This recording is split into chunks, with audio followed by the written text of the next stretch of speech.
Hey peoples, welcome to my YouTube channel. അപ്പോൾ എങ്ങനെയാണ് ഒരു മീൻ കറി ഉണ്ടാക്കണമെന്ന് നോക്കാം.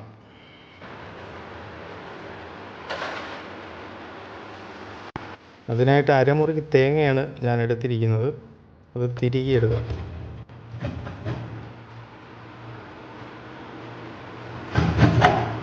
തൊലി കളഞ്ഞ 10 ചെറിയ ഉള്ളിയാണ് ഞാൻ എടുത്തിരിക്കുന്നത്. അത് ജാറിലോട്ട് മാറ്റുകയാണ്.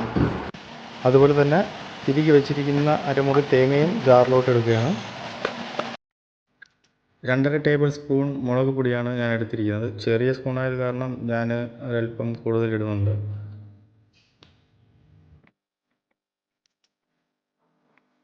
മഞ്ഞൾപ്പൊടി 1 ടേബിൾ സ്പൂണാണ് ഞാൻ എടുത്തിരിക്കുന്നത്. മല്ലിപ്പൊടിയും 1 ടേബിൾ സ്പൂണാണ്. ആവശ്യത്തിന് കറിവേപ്പില ഞാനൊരു 10 പീസോളം ഇട്ടിട്ടുണ്ട്. ജാറിലേക്ക് ആവശ്യത്തിന് വെള്ളമൊഴിച്ച് നന്നായിട്ട് ആട്ടിയെടുക്കാം.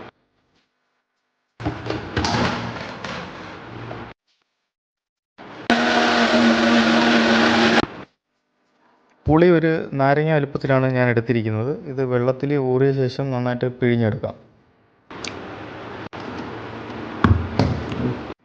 അരപ്പ് നന്നായിട്ട് ആട്ടിയെടുത്തിട്ടുണ്ട്. മീൻ കറി എന്ന് പറഞ്ഞപ്പോൾ ഏത് മീനാണെന്ന് പറയാൻ വിട്ടുപോയി. 2 അയിലയാണ് നമ്മൾ എടുത്തിരിക്കുന്നത്, ചെറിയ 2 അയില. ചെറുതായതുകൊണ്ട് 2 തക്കാളിയാണ് ഞാൻ എടുത്തിരിക്കുന്നത്. വലുതാണെങ്കിൽ ഒരെണ്ണം മതിയാവും.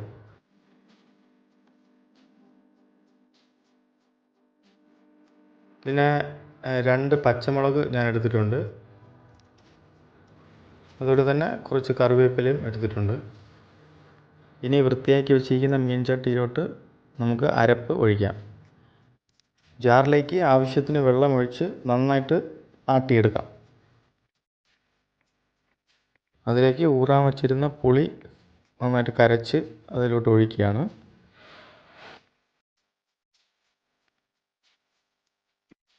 അടുത്തതായിട്ട് കട്ട് ചെയ്ത് വെച്ചിരിക്കുന്ന തക്കാളി അതിലേക്ക് ഇടുകയാണ്.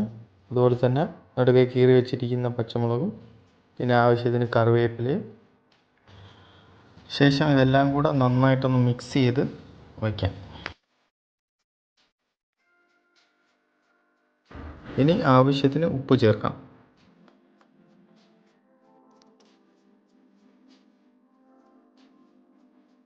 ആവശ്യത്തിന് വെള്ളമൊഴിച്ച് ഫുൾ ഫ്ലെയിമിൽ വെച്ചിട്ട് നന്നായിട്ട് തിളപ്പിക്കാം.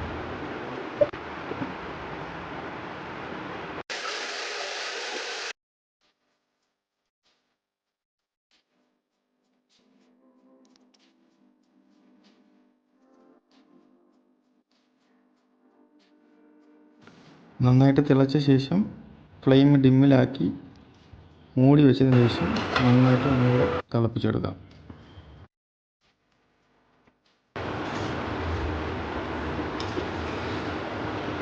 ഇരുപത് മിനിറ്റോളം തിളപ്പിച്ച് എടുത്തിട്ടുണ്ട്. നന്നായിട്ട് വെന്തിട്ടുണ്ട്. ഇനി നന്നായിട്ട് തിളച്ച ചൂട് അയിലക്കറി കൂട്ടി ഞാനൊന്ന് ചോറ് കഴിച്ചിട്ട് വരാം.